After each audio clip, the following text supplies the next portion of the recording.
It's a cod. Episode 27. Hey, back again. You know what it Yes, is. sir. With your boys, Ryan and Paul. Hey, Ha! Paul and Ryan, cup in hand. You know. Come on, cup in hand. Feel me? Today was supposed to be a special day. We were supposed to have our boy Khalil representing the Air Force. He's stationed out in Hawaii. He was supposed to sit down with us today. Yes, Khalil, if you heard about him, he's pretty big in the Discord streets.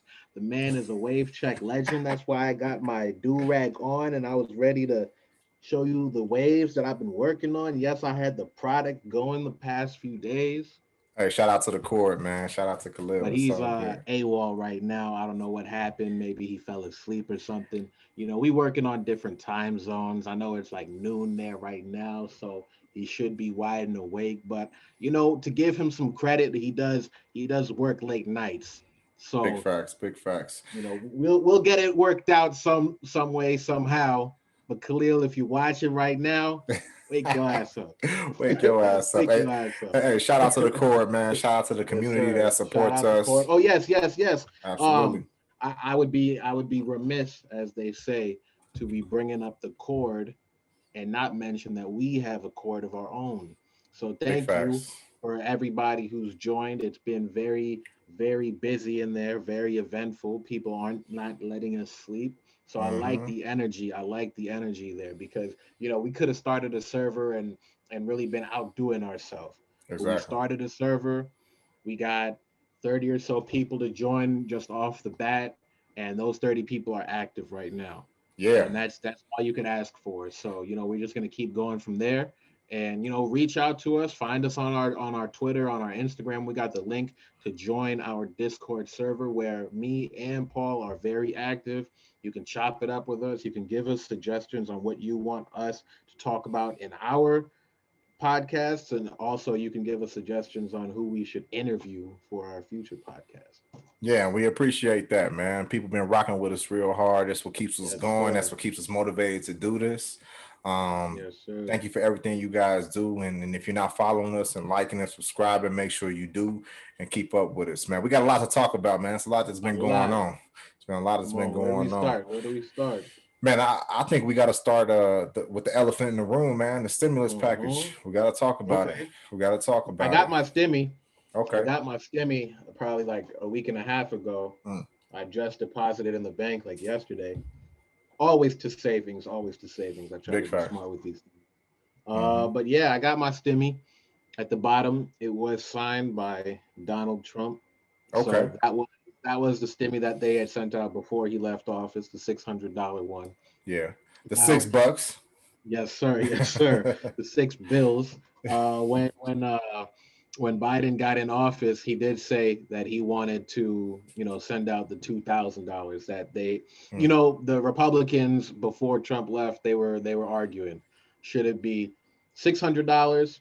And I think Bernie Sanders had put out $2,000 into the air, and he Trump did. jumped on it and said, "Yes, let's do $2,000." Hmm. The Republicans was like, "Nah, let's keep it 600," and they sent out 600. So when Biden got in, he said, "I'm going to make up for that difference and give you 1,400." So Americans is waiting on that $1,400 check, and from what you were telling me earlier, some Democrats are trying to fight him on that number. Yeah, man. It's a classic scene of politicians promising things, and then once the power's flipped, or once the power's secure, depending on who would have got elected, but obviously Biden and Kamala, right? Hmm. They're trying to change things. Everybody's looking at the package. They're criticizing it. They're like, oh well, maybe you know do we really want to do this? Do we really want to do this? And Biden, to his credit, to Biden's credit, Hmm. he's like, look, we made the American people a promise. We're gonna Yes, stick sir. stick to our promise. We're not gonna fucking renege, right? We're gonna move forward. There's people out here who are hurting. Other countries have been given way more money to their citizens than we've been given. FYI, if you want to fact check me, please do and hit me up on the court or on social media and we can argue it down. But these are just big facts, right? We got six hundred Hmm. dollars. Like, bro, I don't know anybody whose rent or half of rent or a part of their rent is $600. You know what I mean? Like, we need a Yeah, little bit more than exactly. that to live. Look, bro, I'll tell you like this. You know, those checks when you get them, they say valid for a year. Mm, So I'm never really in a rush to go deposit the check. I don't know if it's just a feeling of I got this money here and I right. know I can deposit it when I want and it's cool to just kind of look at sitting on your desk or whatever. But I'm never really in a rush to get up and deposit the check. Um, but the other day, I had to pay my credit card and I had to pay my rent. I bought some food, got some groceries, um, some other expenses. But at the end of the day, like in one day, literally, I was down 600, and I was like, "Well, look at this. Let And me that's go to and my put this." point. I That's said, to "Let me my go and put point. this check in the bank right now because that's just gonna make up for what I just spent on just expenses." Yeah. And it didn't make a difference. I spent 600, and then I put 600 in the bank from this check. So at the end of the day, I didn't really get any money or make any money. I mean, Exactly. thank you obviously for the check, but still, like Yeah. it was gone in an instant. So But it's not imagine really anything, and imagine people with kids. Imagine people with Exactly. dependents that are taking care of their Way mothers, more their expensive fathers. than me. Yeah, Exactly. yeah, exactly. So I mean, this isn't something that we should even be talking about, man. It's our tax Hmm. money anyway, though, right? So it's like Yes, sir. relief package. Just like, man, give us our fucking money. I mean, that's just my opinion. But Yeah. Now, moving, yeah, no. I was just gonna add. I don't know if this is like a part of the stimulus package or whatnot, but at first, I know that the Democrats was talking about let's erase $10,000 of student ooh, loan debt. I was like, that would be great. That would cut mm-hmm, mine in half. That would cut mine in half. I'm mm-hmm. ready. Um, I need that. Now, I'm hearing Biden. I think he was like, let's make it 50,000. Check it out. Check it I'm out. like, bro, do that because then I got nothing to pay back. Nothing. But people Nothing. are fighting him on it. I'm I gonna tell think you what it Democrats is, are bro. damn near fighting him on it. Bro, so what I read, and like I said, if you're listening, please fact check it. Please, don't just go off of what we say, but these are the facts. Yes, The sir. Yes, sir. president, the president has the ability to issue an executive order to clear federal debt, educational debt, well, federal debt in general, but in this Hmm. in this context, we're talking about educational debt, up to $50,000, right? Yes, sir. But he can also issue for pretty much a bill or something for the Senate to pass a debt educational debt relief bill to pass that up to 10K. So the Democrats, or everybody, it ain't even just the Democrats, right? It's politicians in general. They're like, man, like, don't issue Hmm. that executive order, right?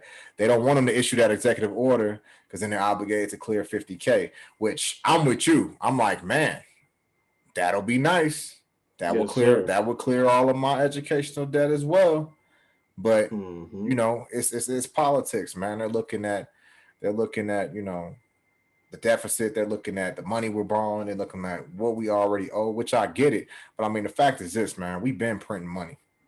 We've been off the Hmm. gold standard for a long, long time. You know what I mean? So it's like, Hmm. I don't know, man. Yeah, damned if you do, damned if you don't, right? Yes, sir. So hopefully I they know. make I the know. You right talk, decisions. yeah, I know. You just mentioned this gold standard. You've been hearing anything about crypto? I mean, just the past couple of weeks with this, GameStop situation. I don't even think we got a chance to speak on it. It was But happening so quick, right? yeah, man, just to catch people up to speed. I'm sure everybody knows by now, but just to connect what we're talking about. Um, these hedge funds out here, they wanted to short GameStop, their stock, because with all their metrics that they put together, they figured that GameStop is not a profitable company or won't be a profitable company. And a bunch of little guys or retail investors, as you call them, the common man like you and me, um, a few of them who are members of the sub on Reddit, Wall Street Bets, Mm. they kind of came together to say, you know what, let's all target and buy up GameStop. Now, I guess you can sit there and be like, oh, insider trading, but it's not necessarily insider trading. They don't have any privy information, they don't have any knowledge. This is a failing company. So there's nothing that's really going to turn around and be the upswing to help them rather than just their focused efforts. Because honestly, if you buy it, that means there's demand, right? So they're just going to drive up the demand and they're going to hold. So, a lot of people did this. The stock went up like 1,000%. People were making bread. They deemed it a meme stock. Um, and it wasn't just GameStop, it was AMC, it was Nokia, BlackBerry. So Big all these facts. things were happening. And when things got too crazy towards the end of the week, you had places like Robinhood, the app that, people kind of, or I won't say first time traders, but it's just a very simplified app where people can just download and get right to it. So, a lot of these people who use Robinhood, they were like, the actual Robinhood company, they tried to stop the trading of all these meme stocks, which is against their terms of service. They got brought up on a class action lawsuit, I think in New York, but if it's not, they definitely did get brought up somewhere on a class action lawsuit. Then they kind of doubled back and they let people buy these stocks again, just at a lower rate. Mm-hmm. And basically people were upset, because they're not doing anything wrong, right? They're not the big guys. Now they combated this short, and the big guys lost a little money, so that's why they're mad, and the SEC is on their side, and they're basically changing the rules once again to keep the little guy out. Once people find a way to get their bread, here comes somebody. It's like in America, you kind of brought up to be like, okay, you got to play the game. Now that people are playing the game and they found a way to win, here comes the rules getting switched around. But I say all that to say, at the end of the day, when the dust settled, when everything cleared, people sat back and they was like, "Damn, bro, this kind of shows that a lot of these rules are just arbitrary. Like Mm-hmm. what does this gold standard mean anymore? Is this fiat currency or is this paper money that we have because we're able to just print it, because we're able in the stock market to just switch rules? What Right. is the meaning anymore?" So So it's kind of pushing people to cryptocurrency. I'm gonna give you a take that I got from somebody, and Yeah. this is from me watching. So the owner of Robinhood is Vlad Tenev, right? Okay. Vladimir Tenev, and he's Yeah. a Bulgarian entrepreneur. And what CNN and Fortune magazine and all these excuse me outlets put out is that he's not backed by some big powerful Wall Street regulator or conglomerate. He's not funded by them, right, or licensed by them. Hmm. Um, what I got was this, and that's true, and I agree with you 100% of them Hmm. limiting the little guy. What happened Yeah. is that they're saying that Robinhood didn't have, because when you buy options, right? So it's different types of trading, right? It's straight Yeah. up trading with your cash. It's straight up, you know what I'm saying? Buying stocks, riding it out, selling high, selling low, shorting, which is selling high Hmm. and buying back low. Um, so options trading is when you bet a certain amount of money, that the stock is going to be within a certain price range in the future. It's pretty much options trading. Yes, sir. So a lot of people, what I was told, and don't, like I said, people can fact check me for sure. We can have this Hmm. conversation moving forward. What I was Yes, told was sir. that a lot of people were buying options on these stocks. They were option Hmm. trading on these stocks, and what that means is that they were using their money, leveraging the Yeah. money that Robinhood allows you to Oh leverage. yeah, yeah, yeah, yeah. That's another reason. I'm gonna let you finish, but that's definitely another reason why Robinhood stopped because I don't even think they had the money to pay people. They had to Hold take out on, lines of hold on, credit. hold Keep on, going. hold on. Keep And I going. and I want, but that's what I'm explaining it because I Yeah, want yeah, people yeah, I yeah. want people to understand too. Like part of it is like, okay, yeah, they weren't expecting the little man to invest and do what they were doing. The little man was moving the fucking market, and that's because people were Hmm. doing it, and a lot of people were doing it. But Hmm. to Robinhood's defense, exactly what you said. Yeah. They're not backed by some big conglomerate. They're not licensed by some big conglomerate. So all of these moves that were being made on their platform, they didn't have the money to cover.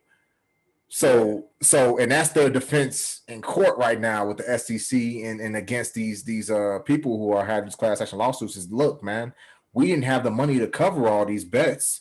we're not a Wall Street app. We're not a Wall Street company. Like, we were kind of giving the little man an opportunity to trade, but we don't have the money to cover all these bets. So we had to stop the bleeding. Like they or else if the market took a swing or something happened, and boom, they get caught, they're pretty much fucked. You know what I mean? They're bankrupt because of all these small traders. So that's what happened. And that's pretty much Robinhood's main defense right now. That a lot of people don't realize is that, yeah, I'm taking all these bets, right? All this option trading. I'm taking all these bets, but if this shit goes south, like I don't have the money to cover it, so I got to stop taking the bets. You know what I'm saying? I gotta cut it off. And that's what happened. Sir. And that's what happened with Robinhood. That's how it was explained to me. Because at first I was No, that's a fact. That's a fact. They was on TV and they explained that too. yeah, And they do have the activity to back it up because they did call for those lines of credit. So, exactly. they got pushed themselves. They got pushed themselves. Yeah, And they it's got like, yeah. they in a rock and a hard place. Now, my question is, how does this affect Robinhood? Do people want to use them? Because say in the future, there's not a meme stock. Say in the future, there's just a good stock that Mm, everybody's just, there are things like that. Say mm-hmm. like say like you're coming up on the next big company that's rallying. There's no reason to short it. It's getting popular. You're telling everybody. Would Right. you want to use Robinhood in the future, knowing that this could happen, that a lot of activity could crash the system? Right. I think that this is kind of a gift and a curse for Robinhood. I think Yeah. that I think I mean, this. their name is out there. Their name has Hey, been out there hey, now. So hey. There's a saying that I says saw that. Meek Mill. I saw Meek Mill on Twitter talking about, hey, how do I use this? I just downloaded Robinhood. And a lot of people were like, dog, like you're a millionaire, bro. Like, not to say that as a millionaire you can't use it, but it's like, Right. fam, you got the bread to go use like Charles Schwab or Fidelity or something, Big and facts. you know, Northwestern Mutual or something. But look, yes, sir. but this is the thing, bro. This is the Yeah, thing. yeah, No press is bad press, b. Like they exactly. got Robin Hood's name out here, right? Hmm. Now people know that. Damn, all these people are using Robin Hood. Man, Robin Hood can really leverage this whole situation. Them explaining it why they did it, they can leverage this whole Yeah. situation to get funding, bro. Hmm. And then they can start charging for transactions. Yeah. Maybe not as much as TD Ameritrade or the bigger Hmm. brokers, but I mean, Yep. there's obviously a demand for apps like this and people using Robinhood. Who says that a big brokerage doesn't buy Robinhood outright? It could take them to a new level. You see what I'm saying? So it's a gift and a curse for them. It was kind of like, damn, like this put them in the limelight, showing investors that people really like using Robinhood. It's easy to use, it's a great platform. Man, they might get a couple $1 billion in investment money after this, and then they could cover those bets. You see Hey, what I'm I saying? hope. I hope. So Come I on mean, now. hey man, work smarter, not harder, baby. And Vlad, Yes, he's sir. not a stupid dude. He's probably prepared to go to Nah. court over some shit like this. You know what I'm saying? Yeah. Like, Yeah. Yeah. Yeah. it's just that people have to be able, because there was a lot of people who were irate, bro. There's a lot of people who were Oh yeah. mad because the trades didn't go through because they couldn't. You know what I'm saying? It was only allowing them Hmm. to sell, so they're like, "Fuck it, I'm gonna ride it out." You know what I mean? Which is cool. Which is cool. But you got to realize that in a larger scheme of things, man, like Robinhood as a company, they were overextended. They were Yeah. overextended, and they did what they had to do. I'm not saying it was the ideal move, but I mean, as a business person, and me and you both, we're business minded guys, and been through those classes, like we understand. You know what I mean? Like Yeah. if you can't cover your bets, bro, like you in a bad place. You in a This is the bad big place. news. Yeah, you feel me? You feel me? Oh Talk about man. it. Talk about it. So Yes, sir. I Shout just out to T Genesis. you feel me? I just hope that everybody does their research and keep investing, man. Keep doing what you're No, doing. no, of But be course. educated. Keep it right. Be educated. Yeah. Yeah. Straight up. Yeah. Definitely keep investing, but stay educated because Yeah. it's one of those things, right? Like, the whole ride of the meme stocks for that week was great and people made bread. But even if Robinhood was able to cover all those options, right? It still could have turned out ugly for people Big because facts. how long do people how long do people hold on? You can Mm, hold it to the moon, right? But you can't control everybody. So there's other people out there who are like, oh, this is going higher, higher, higher. Let me sell. Not everyone's going to hold on forever. And, who says that, all the hedge funds and brokerages are just going to sit back and look at how this works? They're going to get involved too. And if anyone else gets involved, like who knows what happens. But, we saw this with the dot-com bubble, right? Bubbles burst. So period. even if Robinhood was able to keep those bets, you gotta do your research and know when to get out because you don't want to be caught. And anything with too much hype, the faster it rises is just as fast as it can fall. Yeah. So for people who got out early, they cashed out big. But there's a lot of people who were like, nah, I'm gonna keep holding on and they're losing bread. So, you know, regardless on if the company that you're using can afford you or not, do your research on what you're buying. I mean, let's speak plainly, man. A stock like GameStop, like Yeah. they were hurting before Elon or whoever tweeted Mm-hmm. that shit out. Like that. I mean, Yes, sir. GameStop, bro. Like I download brand new games to my PlayStation. You know what I'm saying? I don't walk into a GameStop. You know what I'm saying? I can order Mm-hmm. a controller online. I can, you know what I mean? Like I can Yes, get whatever sir. I want online. So Mm-hmm. GameStop was hurting beforehand. So I mean, to somebody who's been investing or somebody who knows the market, you know that it's fluff. Yeah. You know that it's fluff, but it's herd mentality, right? Somebody popular tweets You go. something, somebody Yeah, else posts something, and now next thing you know, boom, everybody's buying it. It's like, okay, I get it, make your couple bucks, right? Get in, get out, but man, don't get caught. Don't get caught in the herd mentality, man. yes, sir. Make Yes, educated sir. decisions, and that's all I got to say about that, bro. Just make educated decisions, because Yes, sir. investing is a great can be a great thing, Yeah, and make that your money work for you. yeah, period. Mm-hmm. Period, bro. Shit. Speaking of investing, man, Virginia. Oh yeah, yeah, yeah. Yeah, hey. They're they're gonna what Virginia wants to do is invest in legalizing marijuana. So, Hmm. shout out to the homie Jay Free. He Mm-hmm. sent this in the Discord server that we were talking about. Yes, sir, the COD podcast That's right. on Discord. Let's get it. But nah, he had alerted me to this news that said the state of Virginia is set to legalize marijuana for the recreational use on July 1st, 2021. Now, Virginia is not the first state, of course, to do this. They're following in a long line of states who have, worked on legalizing marijuana. I was going to say worked on this experiment because a lot of places have treated it as an experiment. It's not necessarily that they accept marijuana or they're ready to just legalize marijuana. Basically, a lot of these states might be hurting, right? Yep. Just like how Illinois did. And they Let, see that legalizing marijuana is a great source of revenue or tax revenue. let me put this out there. According to CNBC, Mm-hmm. Colorado, because Colorado was one of the first states to legalize marijuana, Yes, sir. as of 2019, Colorado reached $1 billion in total marijuana state revenue.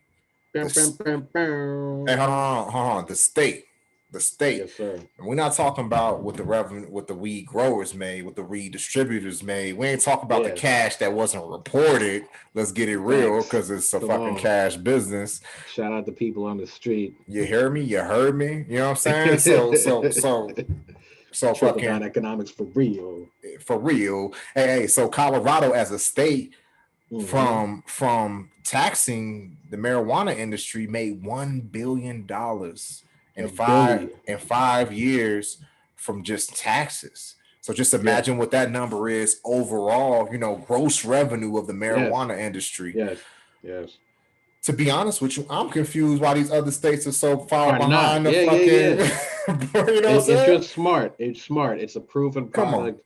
People want it. Outside of people just strictly wanting it for recreational purposes, it can be used medicinally as well. You don't even necessarily have to smoke or get high. You can invest in CBD products that Big has all the facts. medicinal properties without the high, without the psychoactive component. Without the THC. So exactly. I mean, even nowadays, Shout out Yogurt, another guy from the Discord. I'm gonna keep showing Discord love today. Shout out Cord, Yogurt. what's popping? He had told me THC 8 is something that they're working on right now, which it is a naturally occurring thing in the marijuana plant, but scientists have now been able to extract that, right? And THC 8 will give you that same euphoric feeling of a marijuana high, but it won't give you the negative effects such as mild addiction, such as paranoia, such as being anxious.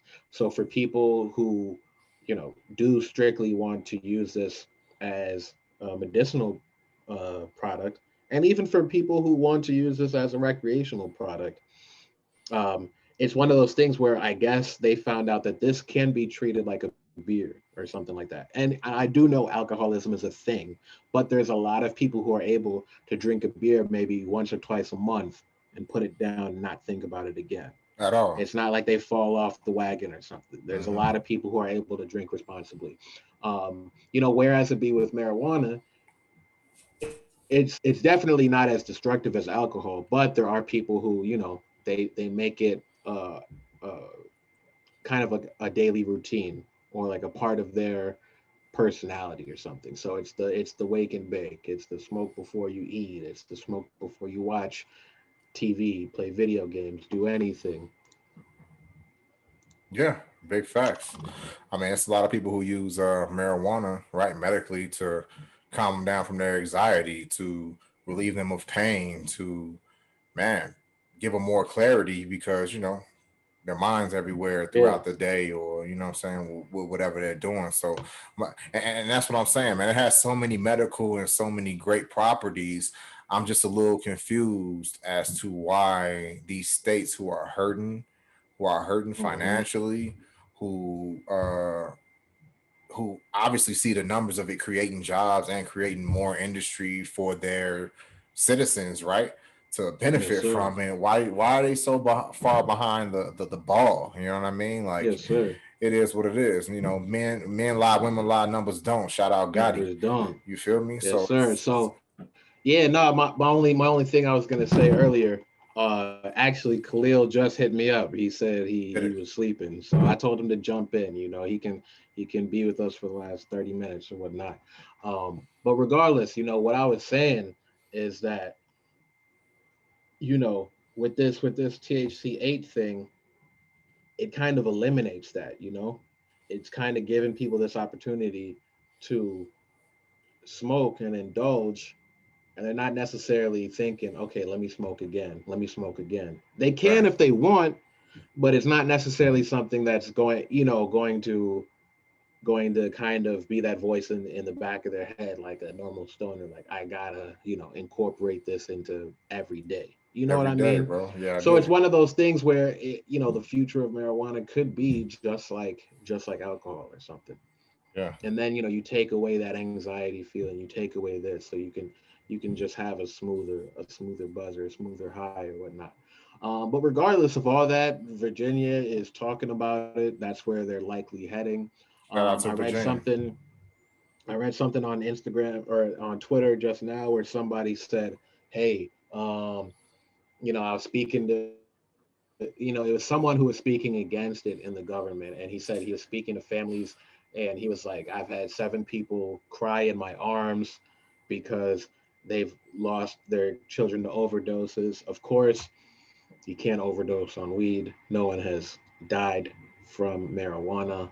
Um, and then you had another senator, or I'm not sure if she's a senator, but she's definitely in Virginia government. But she kind of followed up on that and was like, "Yes, I am here to vote against this. We have to prevent these marijuana deaths." People just laughed at her. So it's one of those things where I'm pretty sure it's going to go through. You know, Yeah. so Yeah, shout out to them, man. And I think that we, as a society, should continue to progress forward. You know what I'm saying? That type of, yes, sir. that type of shit. So Um, doing our thing out here. Shout out yeah. Virginia. Hey, big facts. Shout The out VA. ball. You know what I'm saying? Um, Hmm. man, let's talk about your boy. He got released, Kodak Black. Kodak Blizzak Sniper Gang. Feel me? Hey, so if you didn't know, Kodak Black has been in prison for a while now. Long time. His career has kind of been riddled with prison stints. He's got really, really great lawyers because he's been in and out. But the last time he went in, it looked like he was going in for good. So he's been in jail for quite some time now. I'm pretty sure a few years. So, the last time that he was out was when he had released that song ZZ. Let me look up when that song was released just to give you an idea of how long Kodak has been behind bars. Yeah, and if you guys didn't know, Kodak Black was actually pardoned by Trump before he left office. A lot of people attribute that to Lil Wayne's conversation to him. Okay, okay. If you So didn't see that, October 18th is when this song dropped. right? Recorded September, I said 18th. October 2018 is when this song released. It was recorded September 2018. Mm-hmm. So, the Two, video was released in October and he was in the video. So you have to assume that he was free in October 12th when the song was released of 2018. mm-hmm. And yeah, ever since then he's been locked up. So he was pardoned by Trump before Trump left office, and he's now out of prison. So from the end of 2018, let's just give him a grace period of say all of 2019 till 2021. So that's definitely 2 years, 2 years and some change that he's been behind bars. Now, when he was behind bars, he said that he was tortured. He said he was starved. He said he was beaten. Basically, he was just being treated unfairly by the guards and police. And he lost a lot of weight. Similar to Gucci Mane. But in Gucci Mane's situation, he said that he just doubled down to eat well and focus on getting healthy behind bars. I don't know the story on Kodak Black, but we do know that he said he was being starved and tortured, and he was in solitary confinement for so long. Now that he's out, he's very skinny. He looks like how he did before he was signed. He looks like how he did when he was on the come up. So he looks healthy. That's a good thing. A lot of people like to troll and say, "Oh, it's a Kodak clone." So he's got those jokes going for him right now. Here we go with But the clown shit. Come on, come on. yeah, he's got those jokes going for him right now. But shout out Kodak, man. It's good to see him healthy. It's good to see him free. Hopefully, he can stay out of trouble. Um, I know his lawyer is a friend of Trump, so that had to help. I know a lot of people said a lot of these pardons were a quid pro quo, and this one was no different. Um, in his letter, it stated that, or in Trump's letter about this pardon, it stated that Kodak and his team had donated $50,000 to Barstool charities or something like that. Obviously, Barstool is close to Trump and whatnot, and Trump is fond of Barstool Media and whatnot. So it's just one of those things where to get out you had to pay, and he paid, Hey, and his lawyer is already friends, so it's one of those things where like, yeah, you're happy, but we know what it was. It doesn't come without a price. um but with all that said, before you even say anything, with all that said, with all the congratulations, we do have to keep it real. He still is facing another case. He is facing I think a rape charge. come on, man. If it's not rape, it's sexual assault. But he's Jesus, definitely facing some serious sexual assault allegations. So yeah, man, it's what it is. it is what it is. But I mean, shit. You know, He'll have his day in court. It's innocent until proven guilty, right? you feel me? Due process, due process. But shit, if we can give a larger Yes, message sir. out here, if you're an artist or if you're anybody out here, man, just stay out of trouble. Jesus Christ, no means Stay no. out You know of what I'm trouble. saying? Like Stay stay out of out of trouble. trouble, man. For real. Shout out to Kodak though. And Mm-hmm. yeah. So and speaking on another artist, we went over this, and I thought this was important to talk about because of like the culture. A lot of people talked about the culture in Hollywood, and Britney Spears, man. They were trying to make a Documentary. documentary about her, but she you know, she kind of refused interviews, and they couldn't really interview her because she said that her life wasn't her own. Now, what does that mean? What does that mean, right? I commend her, right? I commend her because when we were speaking about this, I said that she's still under a conservatorship. You remember when Brittany, quote unquote, had her breakdown, right? Right. She, a lot this life, right? This celebrity life gets to people. We've seen it happen before. I literally just watched a documentary last night on Anna Nicole Smith. Mm-hmm. Okay, Khalil said let him in. Hey, we rocking. We're gonna bring him in right here on this, right live on the Kai. Okay, okay. That's it. Khalil, what's happening, man? Oh shit! Get your camera on, big dog. What's up? You feel me? Oh Hey, you live. Hey, you live and shit! direct. You What's live up? and How direct. you living? Hey, we live Y'all right niggas just now. woke up. Come on, cuz. My bad, dog. Are you This good? shit You got me good? fucked up. It's Shit, you all just good. caught us. We just finishing this topic about Britney Spears and whatnot. But Yeah. what I was saying was that I watched a documentary yesterday, and it was Anna Nicole Smith, and it was Right. her rise and her fall and how tragic that shit was. Right. So like, a lot of people can't handle the limelight. I mean, we've seen Kanye right now going through it, right? Facts. Yeah. So Brittany, she had her breakdown, and after she had a breakdown, her parents kind of swooped in and became her guardians again, even though she is an adult. To this day, they are still her guardians. So Mm. she's tried to go back to court to fight this. The court has denied her every time. So her parents still control her finances. They can control her curfew, where she goes. It's like if she's a kid. So if you think about that, and her own parents can't even sit and talk with her and give her this leeway or understanding, let her stand on her own two again, then But it's, yeah, I do believe that they controlled her life the whole time. And why should she participate in this documentary to make them some more money? I mean, yeah, because think about it, bro. Like they kind of created their own monster. You know what I'm saying? Like they could Yeah. Mm-hmm. they control every aspect of her life, bro.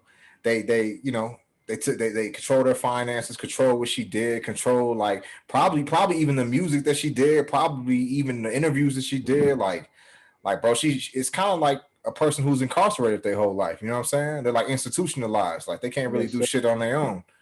So I mean, Yes, I sir. don't know, bro. Like I mean, what did they expect? You know what I mean? Yeah, it's just kind of fucked up, bro. Same thing. Can't do that to your kid because then when they grow up, they're gonna spite you. Obviously, like once they're able to understand what the fuck would happen. Yeah, Yes, sir. facts.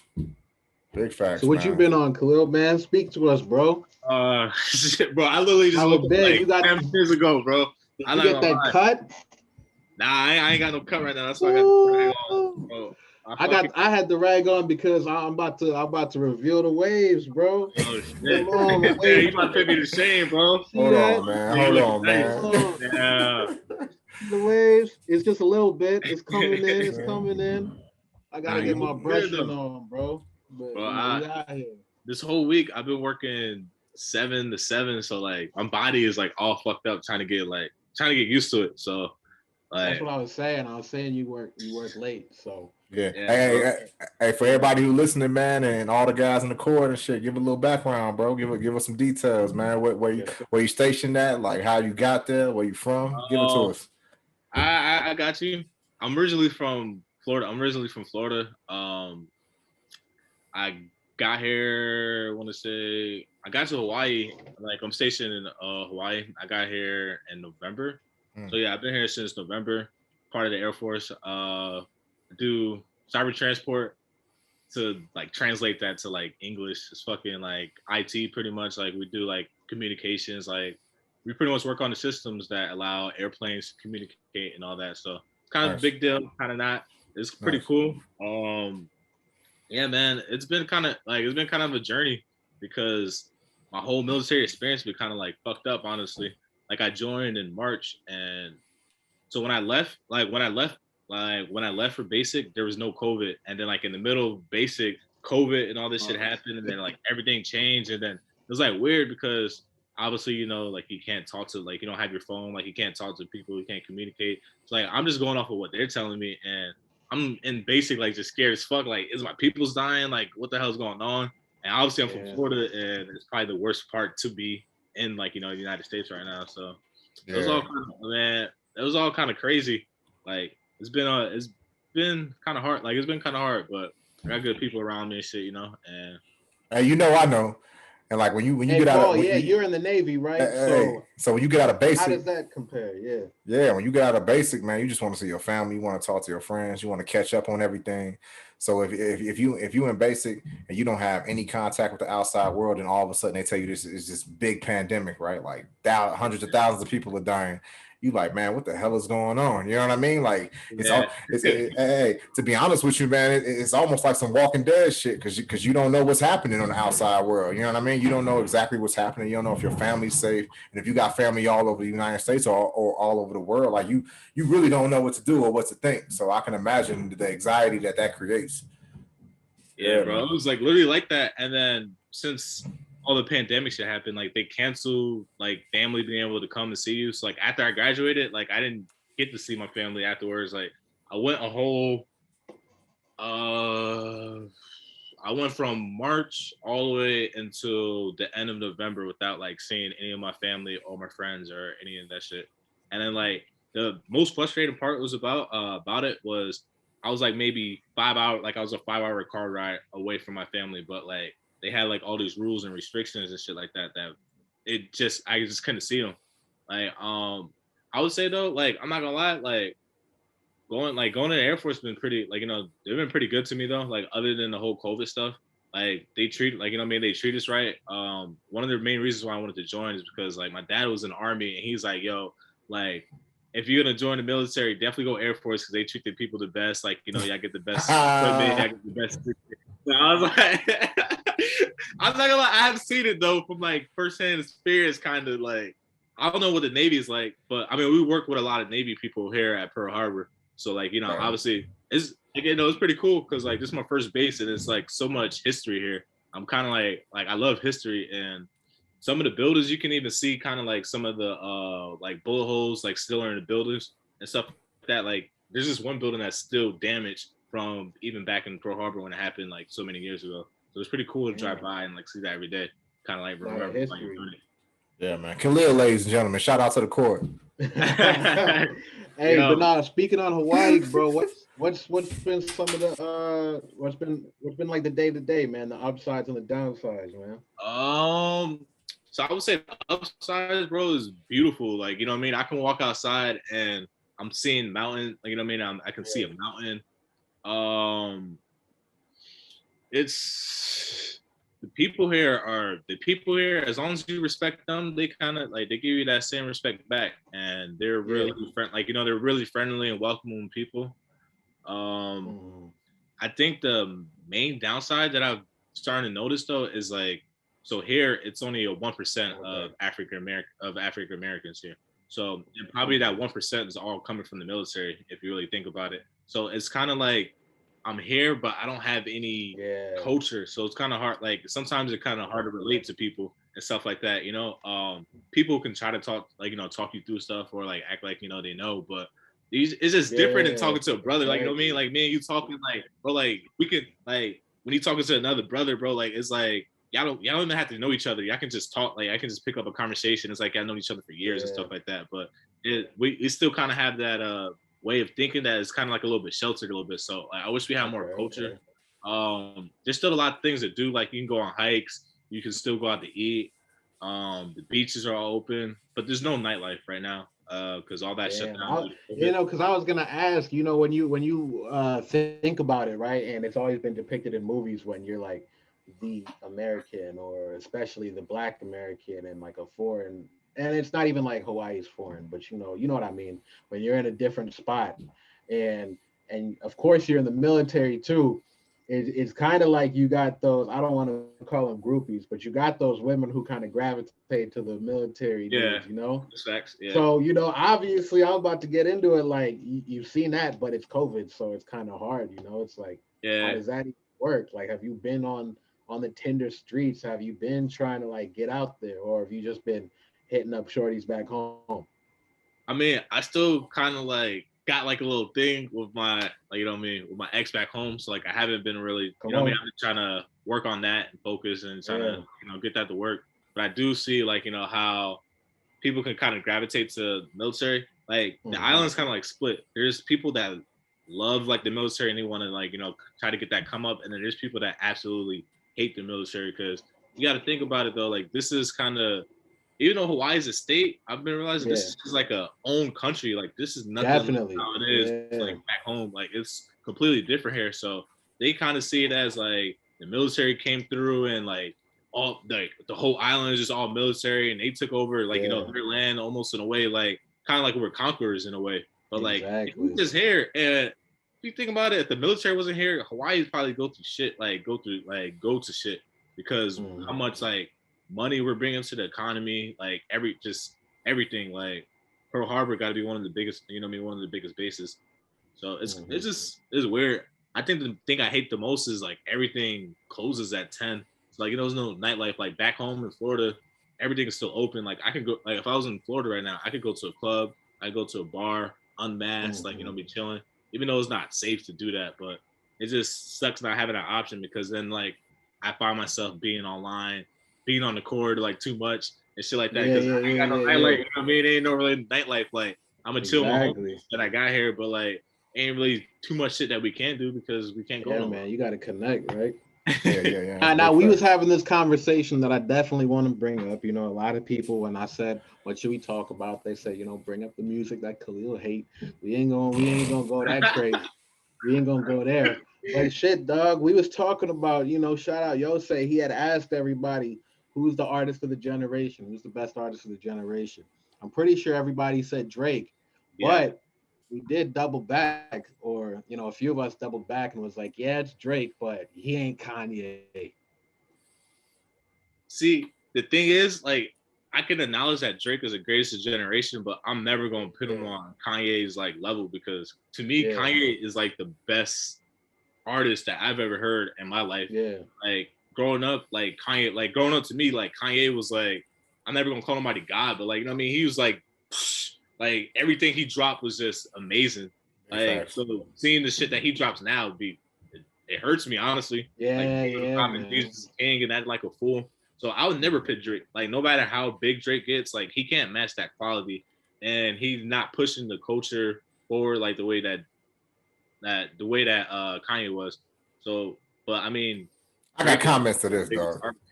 I got Speak on it. comments to this, dog. Speak on it, I want the man. old It's getting Kanye. heated.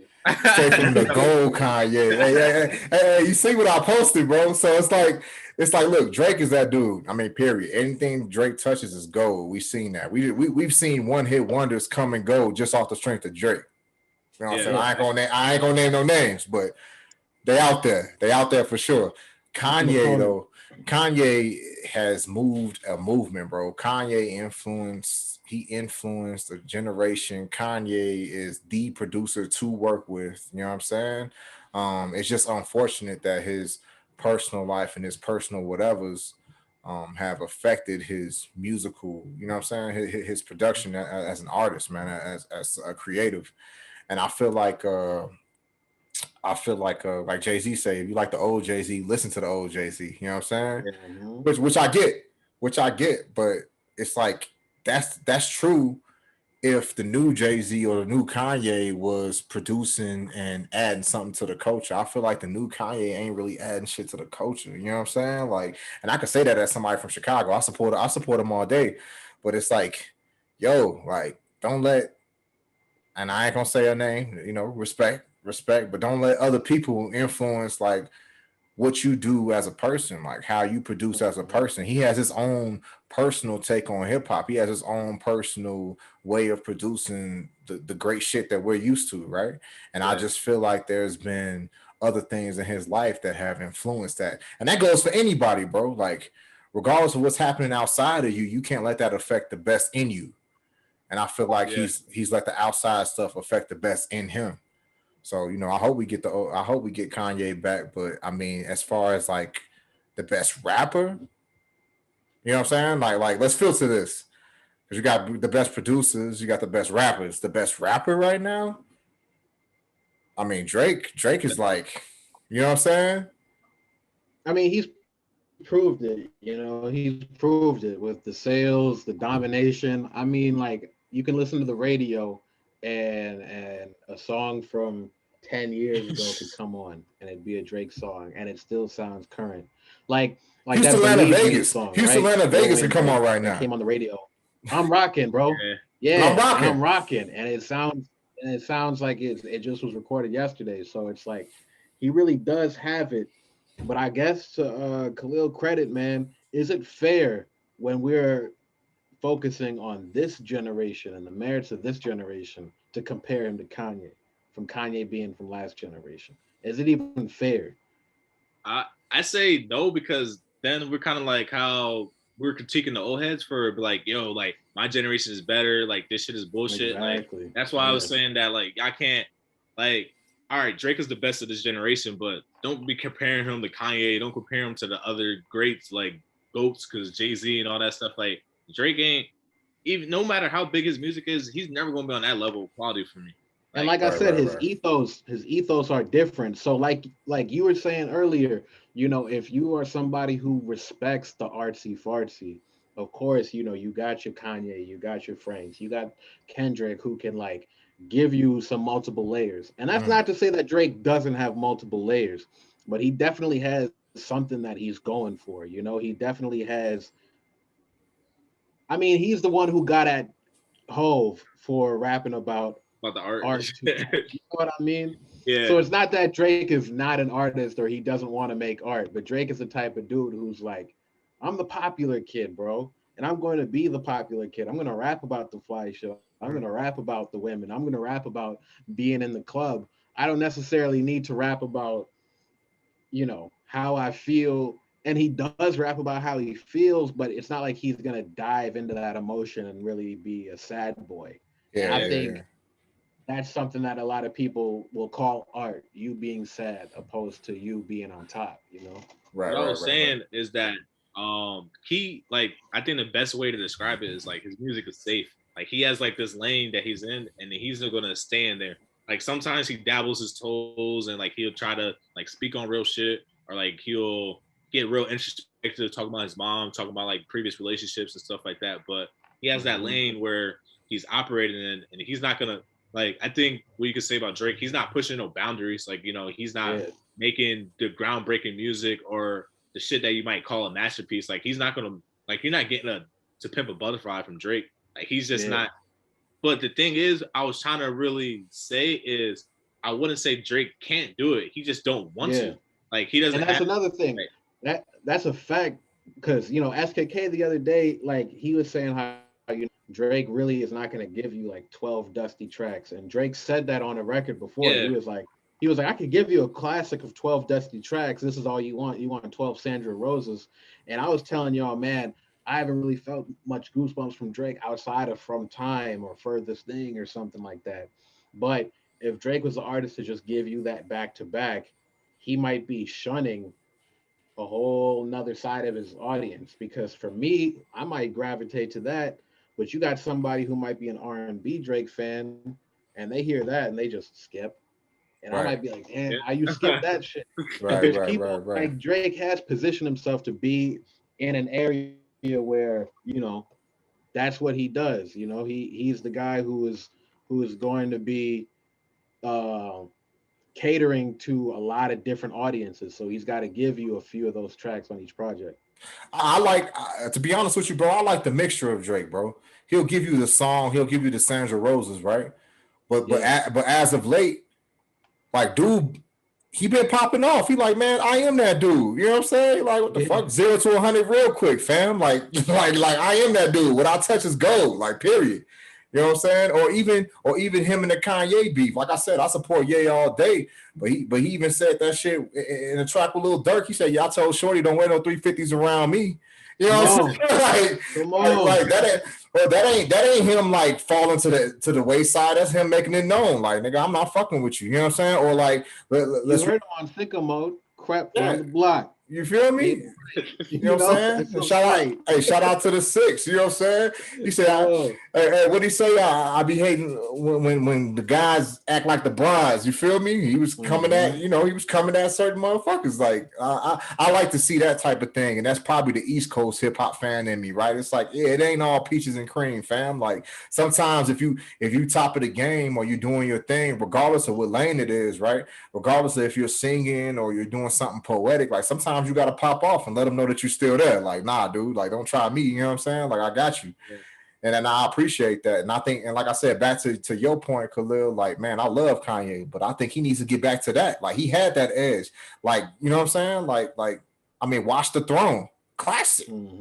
Classic, bro. Him and Jay was edgy. They was getting, you know what I'm saying? They was in it. Shit, niggas in Paris. Right now, Kanye got Hove on that project. He got Hove. Oh, I've been saying that for years. Yeah, He's been killing it for that shit. Bro, you know, you know, Kanye touched every track, bro. And if he ain't, and if he ain't touched every track, you know, as far as like making the beat, he definitely oversaw it. So so that's what I'm saying, man. And that's a classic. Only thing is, I'll be saying, man, I'd be good if I don't ever hear Kanye rap again because he gave me so much that like he don't gotta prove himself. You don't want him to deteriorate his legacy. Yeah, I don't want to see him go out like Eminem. Like I don't want to see him. Like I want and it seems like he's getting too much money at this point to where he might not even care about music. Exactly. So it's like I would, you know what I mean? Like I can't see Kanye like really locking in the studio again and just making another masterpiece. Like the shit that he's been giving us is just like low effort. Like, all right, let me finish out my deal. Like, let me get out of this shit. He's just doing shit to get out his deal. And you see how his contract went, right? Just like how you were saying, you see how his contract went. How do you even get motivated to make music anymore when you know your contract is going to stiff you? Oh, fucked up. You know what I mean? So yeah, I don't know if and plus he obviously is making way much more money off of like Yeezys and stuff like that. So I guess like you would only have to make music if like you really loved it. Yeah. Hey, Shots was fired, man. I gotta rewind. Shots was fired, bro. He said like Eminem. Jesus Christ, man. Come on, cuz. You want to know something I hate? I do hate Eminem. Come on, man. Eminem, you know he not what he once was. We can admit that, right? Godzilla? Okay. What? I don't want to hear Eminem in Juice. What? I'm not. You're not listening to Eminem in 2021. Hey, so Eminem ain't got no flow. Eminem ain't lyrical. Come on, MGK told him his beard was weird. It's like that rappy rap too fast. I gotta pull up. I'm not trying to pull up Rap Genius when I'm listening to music, dog. Like I'm not. Nah. Jeez. I can't want to hear that. You're not listening to. He's not all of them. Like I can't listen to him. That's not for me. Jeez, shots fired, man. Damn. They gonna get me canceled for Eminem, man. Yes, sir. Get the sound effect. Shots fired. You feel me? Whoa, man. Damn. Hey, all right. So I just checked the Discord. I've been shouting them out all day, trying to get people to join the Kai's Discord. You know, over in the JBP server, the unofficial. Yeah, you know, no. Yeah. It ain't the song. You feel me? But yeah, man. They doing Cardi versus Nicki. Who you think is winning that one? Man, I'm a little biased. I love Cardi, and so I got Cardi. Like I never been a fan of Nicki Minaj's music. Like she got a couple joints here and there, but when people are bigging her up and hyping her up, I never really understood. She kind of almost in that Eminem realm where you like rapping off ass, doing too much, and you're not really saying nothing. Like the whole Monsterverse, like the whole Monsterverse. I ain't lie. Like I thought it was a little overhyped. Like you know, people crazy, and that shit made her a legend of a verse. Hey, you know what? I gotta agree with you. I agree with you. Nicki is lyrical, but Cardi got all the attitude, bro. Like Cardi got all the fire. Like you know, I've heard some real hot. And my thing is like, yes, Nicki, you know, she accomplished a lot. You can't take that away from her. She took female raps to new heights. Shout out Modelo, hell yeah, turned up. But you know, I don't know, man. It's something with Cardi, and I know a lot of people like to say people write for her and everything, but just like Drake, man, you just gotta rate the music. And Cardi, man, I actually could just listen to her album. I know a lot of times men say, like, I can't necessarily listen to a woman, not necessarily because it's some type of gender thing, but it might be the content. It might be like I'm not in that mood. Maybe I can listen to it with my girl. But a lot of Cardi's music I can just play by myself and still get hype. You know what I mean? It's one of those things where she does make music that everybody, no matter your gender, can listen to. And she's still talking that female shit. She's still raunchy, but it's just a way that I guess her producers have set her up. That it's like, oh, she Yeah. rocking out here. She really That's the rapping. main So thing. That's the main thing with Cardi for me is like you said, I can actually listen to it. Like I can vibe. You know what I mean? I can throw on a Cardi shit. I'm like, damn, this is hard. Like I can vibe to yeah, it. And most Very female fun. rappers, that's why it kind of turns me off to them is because I can't really vibe. Like I can't listen to them like that. But yeah, so yeah, I think and like the only thing is Cardi's like very new. I don't know if she got 20 tracks, but I yeah. think That's she another do thing. like if you going off like their peak of music, I would take Cardi over Nicki. So I think it'll be fun, man. Yo, y'all doing a real good thing with the verses and stuff like that. Like that's Hey, just we been trying. yeah, Right. it's fun, bro. I'm trying to win We this trying. tournament, bro. Come on, son. Hey, man, I already told you we got all the mods we've been talking. We definitely got our money on Khalil. Ain't no favoritism, but just seeing how you've rocked in the past couple verses. I think you got a good chance. And for everybody listening, the prize is $100. Yes, sir. Get Bro, your I came a long way $100. from you making me quit that one time. Yes, sir. Hey, if you didn't know, actually, in one of the first verses in the Discord, I was repping Meek Mill, Khalil was repping J. Cole. Now on paper, yes, J. Cole would win, right? But this is a versus, right? It's all about emotion. It's all about song selection, and a lot of times when you're getting that introspective Cole, I could just knock it out the park with some Meek, right? Just big booming loud voice ass Meek, and yeah, Yeah, yeah, yeah. everyone's gonna vote for him. So I feel yeah, like in the Khalil didn't even verses, finish that. He yeah, dropped out. I feel like in the verses, not only is it important for you to know the artist catalog who you're representing, but it's important for you to know the other artist catalog. Yeah. Who you facing, because you got to know what they got in the chamber. You know what I'm saying? You got to know what they're gonna come with. Like, damn, he ain't played this Mm-hmm. song yet. He ain't played this song yet. So I got to keep something to counter that. You know what I mean? Yeah. Bro, it was Easy. like when I first started doing it, I was only playing because like Cole's one of my favorite rappers. Hmm. Like he like probably like current rappers, he probably is like three, like top two for me. Hey, bro, So I've been rocking with Cole since he came out, bro. The first time I seen Cole was at the Congress back in Chicago, which is like what I'm saying? Not a big venue, but like, Yeah. It's a you know, medium sized venue, maybe like a couple thousand cap. It ain't stadium status. So yeah, very nah. intimate. Yeah. Yeah, this is wave cap. You know what I'm saying? Back in the day, Slim jeans Whoa. wearing Cole. You feel backpacker. me? Yeah, you feel me? Yeah, I remember I seen Cole like back in I want to say 2012 because I was still in high school. He came like Universal Studios and we got like a little we got the Hard Rock or was it Bob Marley's? It was one of those two and like it was so small and such like a intimate show. Like Was that his Dollar and a Dream tour? nah, this is before a little bit before the Sideline story out because I remember he had Workout but he didn't have the album so like he Okay. played Workout and he played Workout, Lights Please and he played like two more tracks like Were and you one of the fans who was upset at workout? y'all gonna kill me for this. I like Workout, bro. I'm not All gonna right. lie to you. Look, I look, like look, Yeah. Workout. look. Now that the time has passed and I've heard workout on the radio a few times, I be rocking with it. Hey, I be people rocking selfish, with bro. People selfish. They want to keep. it. Hey, not on real talk. Because even some of my friends, like, they want to keep Cole to themselves. You know what I'm saying? Like, Yeah. we got this exclusive like J Yeah, Cole fanship. So motherfuckers want to keep Cole to themselves. So when Yes, he yes, dropped sir. Workout and it went kind of mainstream, everybody was pissed. I wasn't mad at him. I mean, you want your favorite artist to make it big and do his thing and go mainstream, Hmm. kind of. I was saying because when I first started listening to Cole, him being like him being one of the top three rappers, like I didn't think that was gonna happen. Like I thought he was gonna stay like a backpacker, kind of go like a Jay-Z lane almost, and like he kind of created this own lane and just path for himself. Like I'm pretty proud from being starting to listen to him from the warm up to see what he is now today.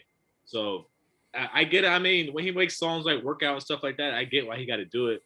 Um, the whole let Nas down shit. I was like, damn man, this song was alright though. Like That's what I'm saying. He didn't have to acknowledge it like that, you know. Yeah, but that was one of his influences, though, bro. That's how real he is, bro. That's how real he is. You know what I'm saying? He signed to Jay-Z, shouting out Nas. I mean, woo. It's funny because on Born Sinner, he was talking about like how he was almost making Jay-Z diss tracks and shit. He was shouting out Cole, like he was shouting out Pac back then. Like he was more of a Pac fan, and he like. So it's funny, like everything kind of comes full circle and shit. And then a couple years later, you trying to get this nigga your demo, and then I guess Jay-Z wasn't rocking with it, so he's like, nah, fuck Jay-Z, and that's just funny. Hey, and then Jay-Z didn't take a picture with him for years. That was the whole joke, right? I don't know if that was real, but Jay-Z ain't taking a picture with that man for years. I don't know if he had to prove himself, but yeah, J. Cole went through his fair share of trolling, you know? Yeah. People just going hard at him for no reason. I think that J. Cole, like Khalil said, he could create his own lane though. Even without Jay-Z right now, J. Cole would have a following. If J. Cole had a concert, J. Cole would sell tickets. You know what I'm saying? So that's why, you know, even when I heard that, it was kind of like, damn, Jay, like, because I don't think he took a picture with him damn near until Forest Hills or something like that, or maybe Born Sinner. And it was one of those things like, nah, he's accomplished a lot by this point. Mm-hmm. So, come on, I'm off the tequila, man. He ain't kissing no ass. Let's be real. Yeah, call it what it is. That's a fact. He ain't kissing no ass. He's like, all right, I'm signed to you. I appreciate you. I'm over here. Let me do this. Let me grow these dreads out real quick.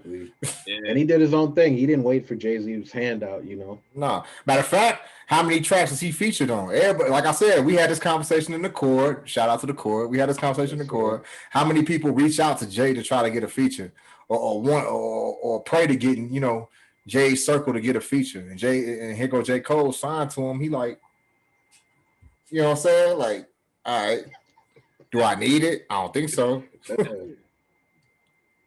I think after his first album got like scrutinized so much, he wanted to kind of get away from everything and just make his own music and do whatever he wants and stuff like that. Like he didn't want to play to the industry standards of I gotta have like a release date and then I gotta have the singles to roll out and everything. Like, of course, he probably didn't want to make workout. He said it that Friday Night Lights was supposed to be his debut album, but the label wouldn't let him put out Friday Night Lights without having a hit or nothing like that. So that's when you get the corny song, like the kind of cheesy songs like Who Dat? I hate that song. That's probably one of the worst. To me, that's one of the worst J. Cole songs. I hate that song, bro. I like that, bro. He was going off. Him walking through the fire and shit in the video. Yeah. I hate that song. I was like, all right, you're not bad, bro. But yeah, I know what you mean. It was a little corny, but yeah. So he had like, you know what I mean? Like he had to make those tracks, and I'm glad that he got to the way that he had to. Like I remember in the verses, like I'm trying to play like my favorite J. Cole tracks, and then Say hit me with freaking Dreams and Nightmares, and then after that he hit me with Lord Knows, and after that, and I'm just seeing like the chord like going crazy. I'm like, yo, I ain't gonna lie, I ain't really got like Cole ain't like the energy that Meek brings in the verses. That shit is hard. Like when they be talking about even like on a Joe Budden podcast when they're today they're talking about Habit.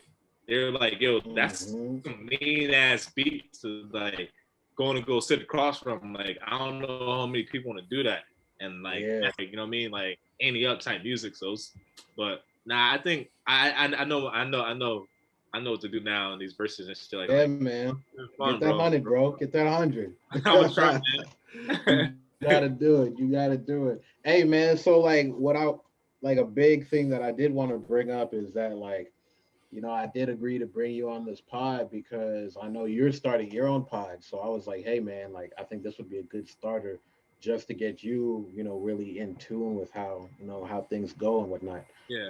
But, you know, where you at with it? You guys got a name, or do you have a name, or so right now, bro, what's going on? So I kind of give you like a little background. Like I want to say 2017. So like from 2017 to 2019, I had a podcast with one of my homies, like one of my good friends back home.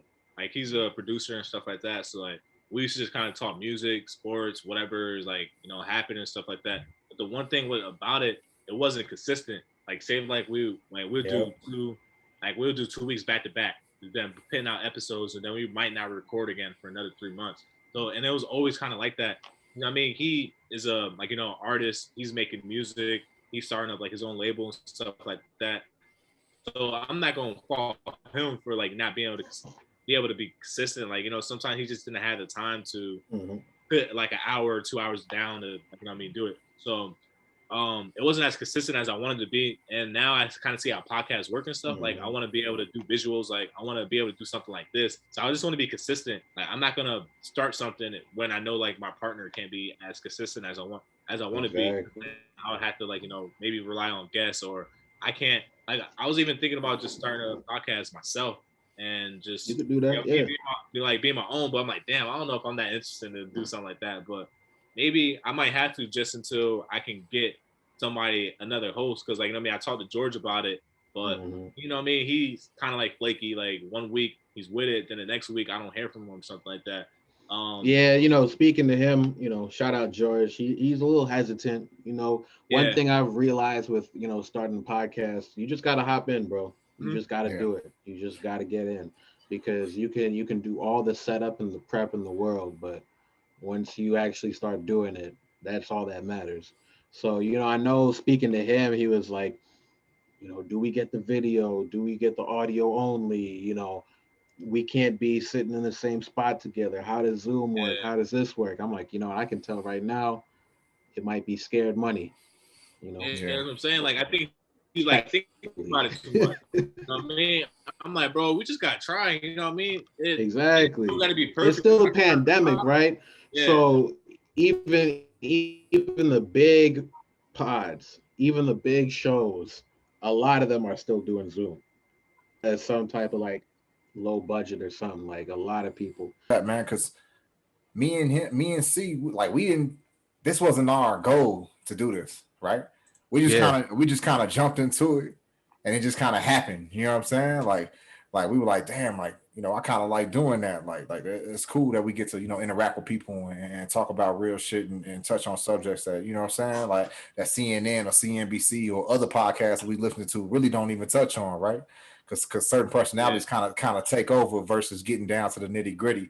So it's kind of one of those things, bro. Like you might have somebody in mind that you want to do a podcast with, but you know what? You doing it by yourself or you doing it with somebody else who's motivated to do it might be the best, might be the best lane. Yeah.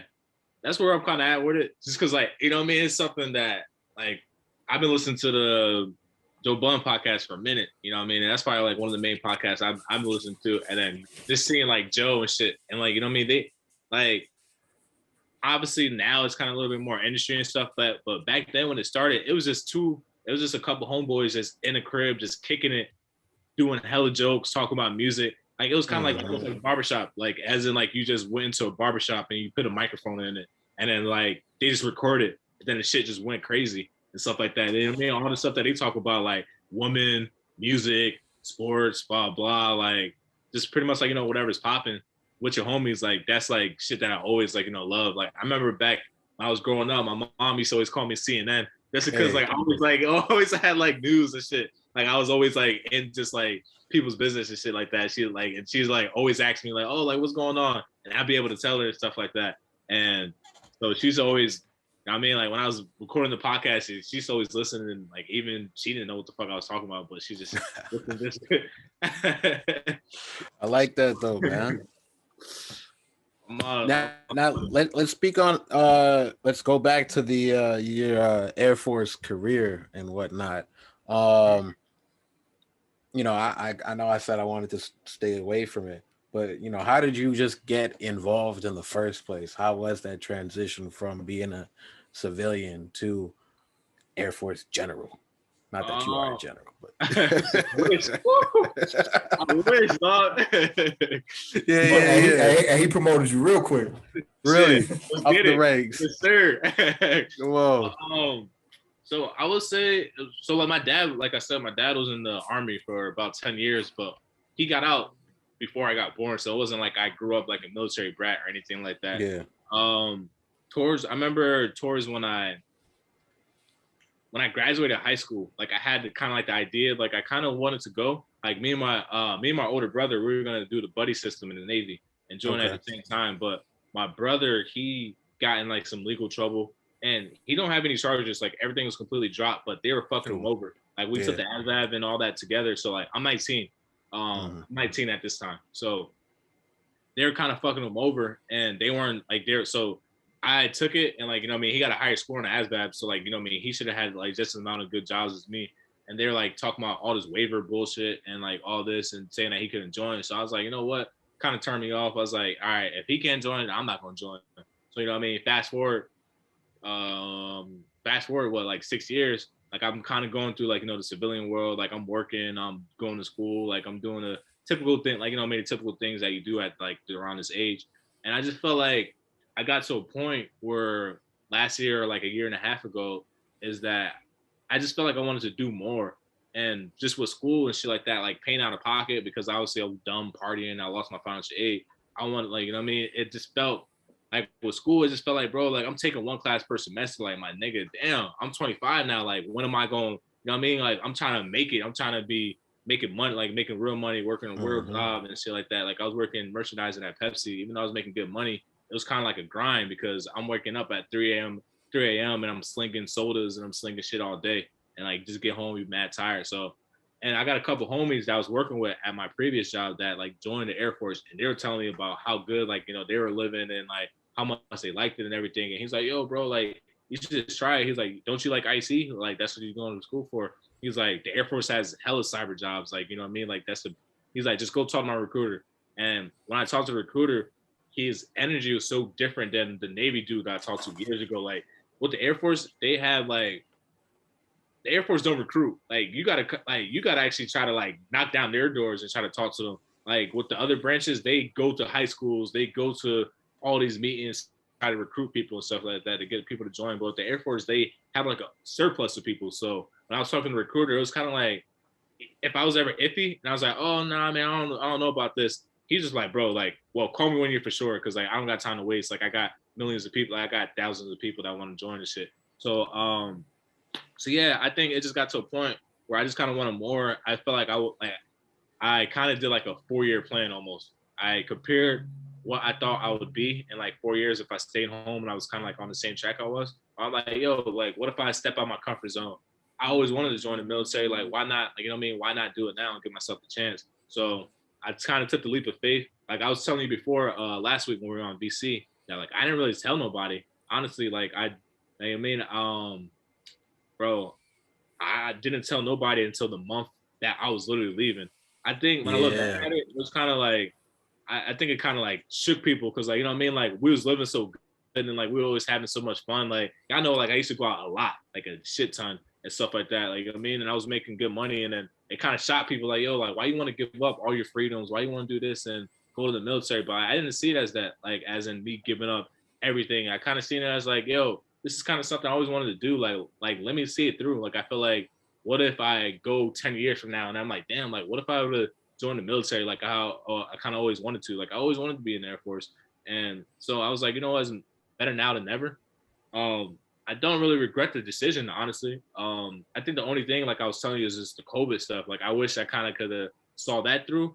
But honestly, if I would have saw the COVID stuff happening, I probably would have told my recruiter that I don't want to go anymore. So it's kind of like maybe a blessing in disguise.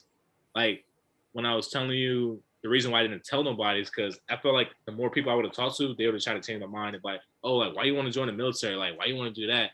Like, some people had like this ignorant kind of stigma of the military that you join and that they take away all your freedoms, they take away your whole life and stuff like that. And it's not, bro, it's not like that. Like, honestly, I joined and it feels like I work like a regular job. Like, you know what I mean? It might suck sometimes having to wear the uniform every day and shit like that, and having to shave and like little things like that. That kind of like, but you get used to it. And after I get off of work, my life is my life. I live and I do the same normal shit that I was doing before. So the transition to being civilian to military hasn't been that bad. Like, I don't think it's that hard of a transition.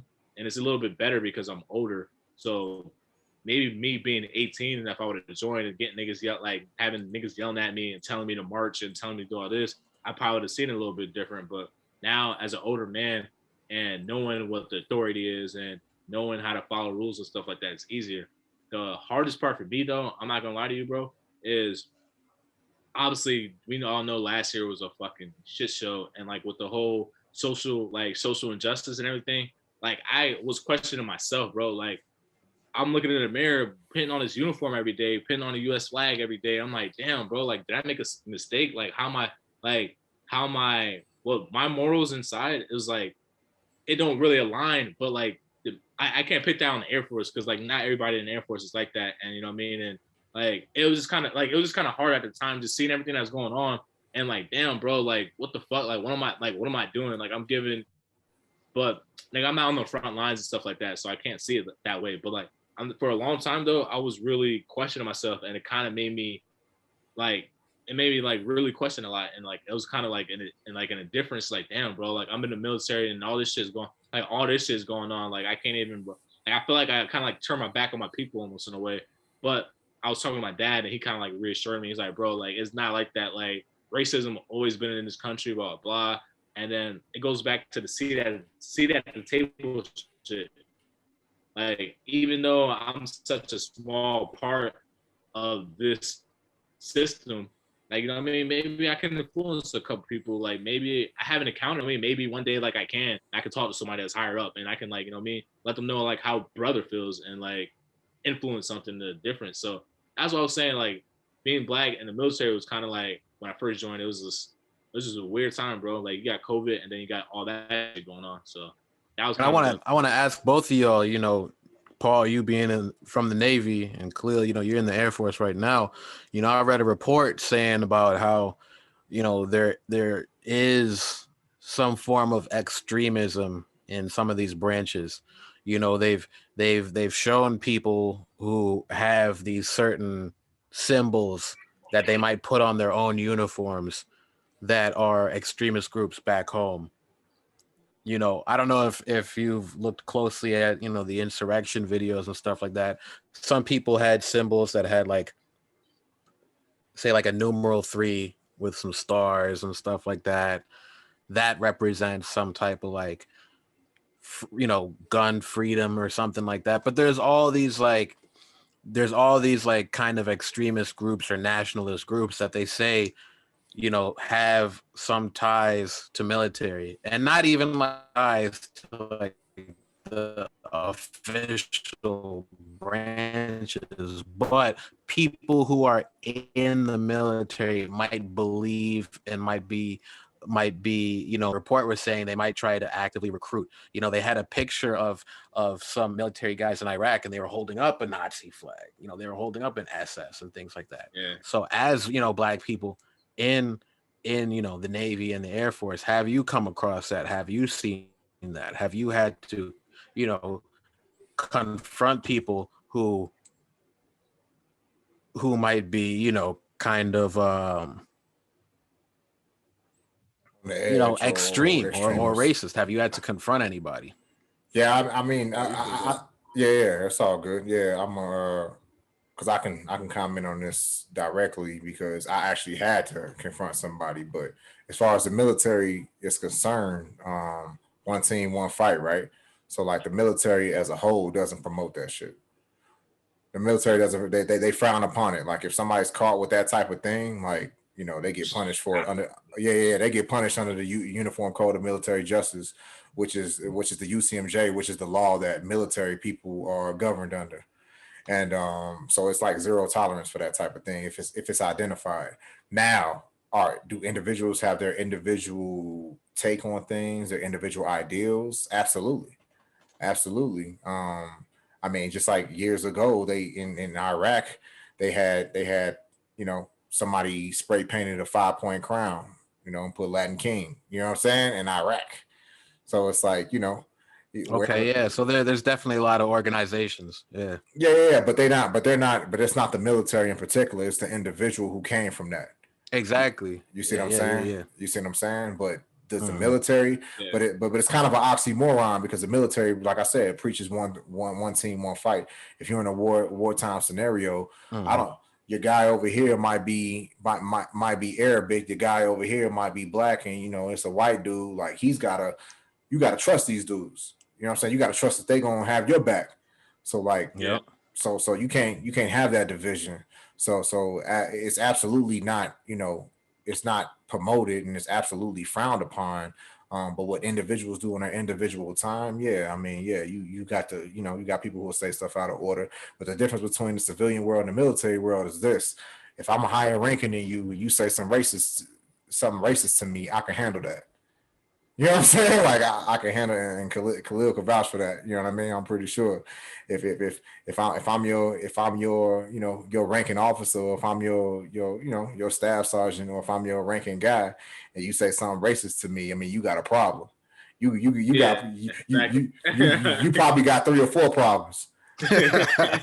And it ain't nothing you can do about it because we own that ass, and that's what I'm saying, bro. Like that's the difference between the civilian world and the military world, is that the military world handles military business. Like that shit is frowned Yeah. upon. Like it's not allowed. So I don't like it that sometimes I see these like conspiracy groups putting it out there like that's the norm. Like that's not the norm. Yeah.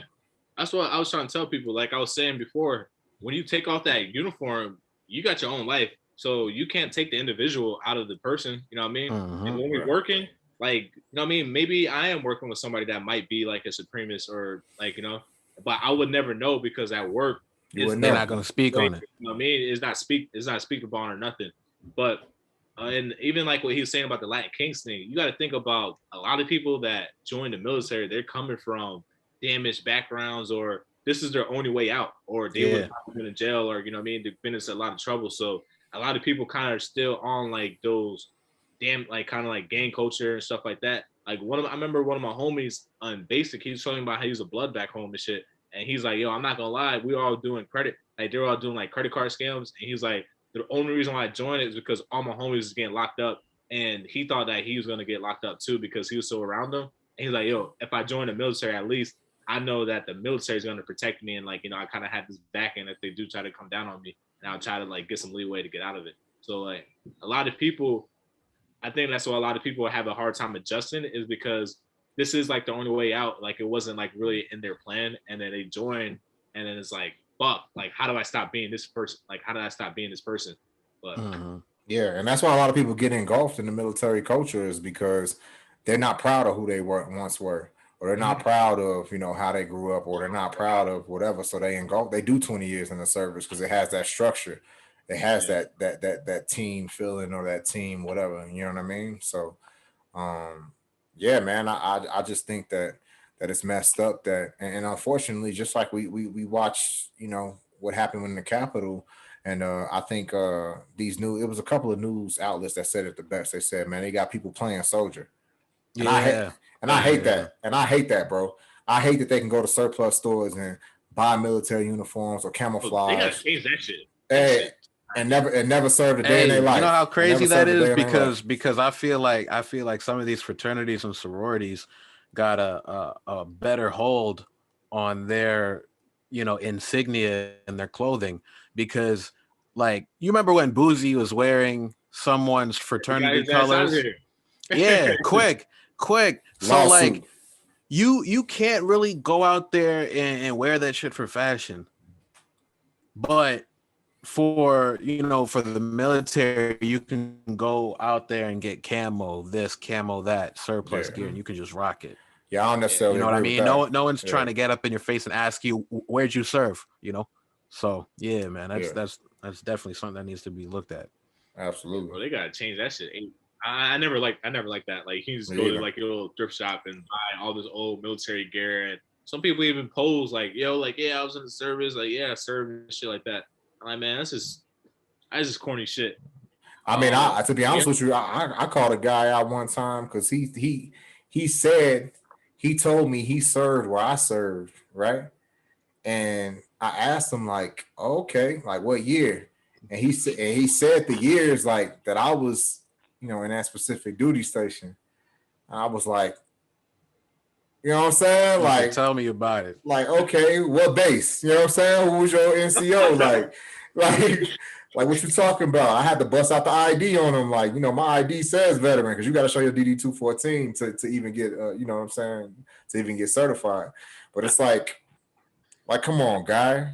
Like people out here using that as clout. Like, get your Yeah, goofy come ass out on. of here. yeah, bro. I don't believe you, Yeah, it's like soldier. it's I like, bro, don't I should believe slam your head into the ground right now. You know what I mean? you. Like that's how it make you feel, though, bro. That's how it make you feel. Like you opposing, man. And I think that like Khalil said, that has to change in America. I feel like patriotism is a beautiful thing, but give respect where respect's due.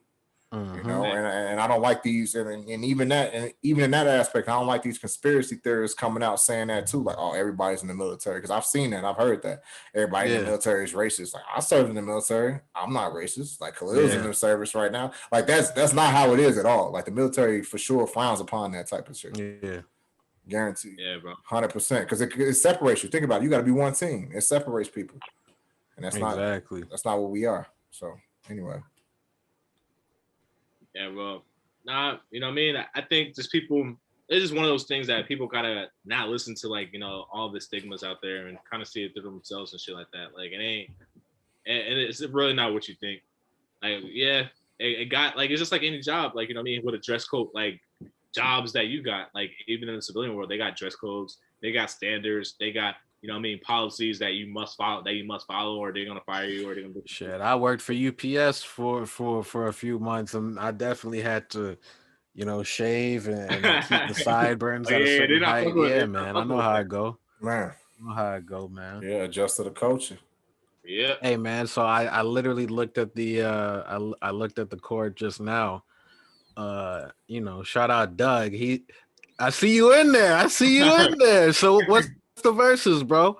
Before we hop out of here, just give us a rundown on what you about to get on, what you about to get into. Yeah, it's 94 versus 96. I know it's dusty as hell, but if you think about it, 94 got Illmatic, it got Rated High, it got Outkast's first album, and I'm 96, so I'm bringing. Honestly, I don't see a way I should lose. Like, not even trying to be cocky. Nah. What are you repping? You repping 96 or 94? I got 96.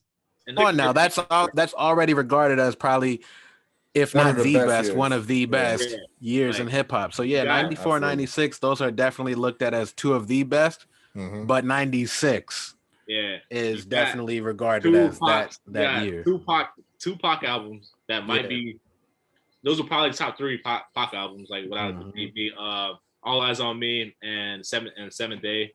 I ain't got Illmatic, but it was written in. I know a lot of people, like, if I were to call my dad up right now, he'll tell you that It Was Written is better than Illmatic. So, like, I'm not gonna go on that hill, but a lot of people do say that. What else came out that year? Outkast, ATLians. Yeah. Reasonable Doubt came out in 96. You know what I mean? I got a lot to pull from. So it should be fun though. I think, like, sometimes we need those, like, dusty battles, because we got a lot of young dudes in the court, and yes, sir. You know what I mean? They probably never even listen to no Nas or no Jay-Z, nothing like that. Yeah. Yes, and you know what? And if we could talk about it, man, like, we were talking about Cardi B and Nicki, but, like, man, a lot of people, you know, younger cats, they don't even realize Lil' Kim was the original. That's who they came from. Yeah. Come on. You know what I'm saying? Like, period. So it's like, you know, shit, you know, before you judge current artists, like, you got to know where they came from, bro. You got to know where they pulled from. Shit, half of Cardi and Nicki pictures is remakes of what Lil' Kim did. Yes, sir. Know the ledge. You heard me? But all right, man. I don't want to hold you up too much. I see people getting antsy. They talking about, oh man, we waiting. Man. So I'm gonna hop in there. You know, Team Khalil. You know, Kai gonna back you up. But yes, sir. This was episode 27 of the COD. That's right. Of course, you got your hosts Ryan and Paul, but we sat down with a special guest, our homie Khalil. He's out there in Hawaii right now, stationed at the base. You heard it from him. He is part of the Air Force. He is repping that shit. He's bringing honor back to the military in America. Yes, sir. We gotta get that name back to greatness. You know what I mean? Not that it went anywhere, but we development. Exactly. Hey, shout out to the Corps. Shout out to everybody who supports us. Shout out to Khalil.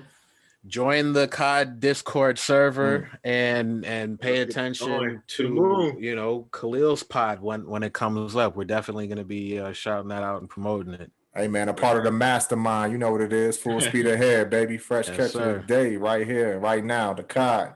Thank you, cuz. Yes, sir. I appreciate y'all boys for letting me get on though. Like, hell yeah. Real fun, good conversation. And hey, we gonna hop on them VCs again.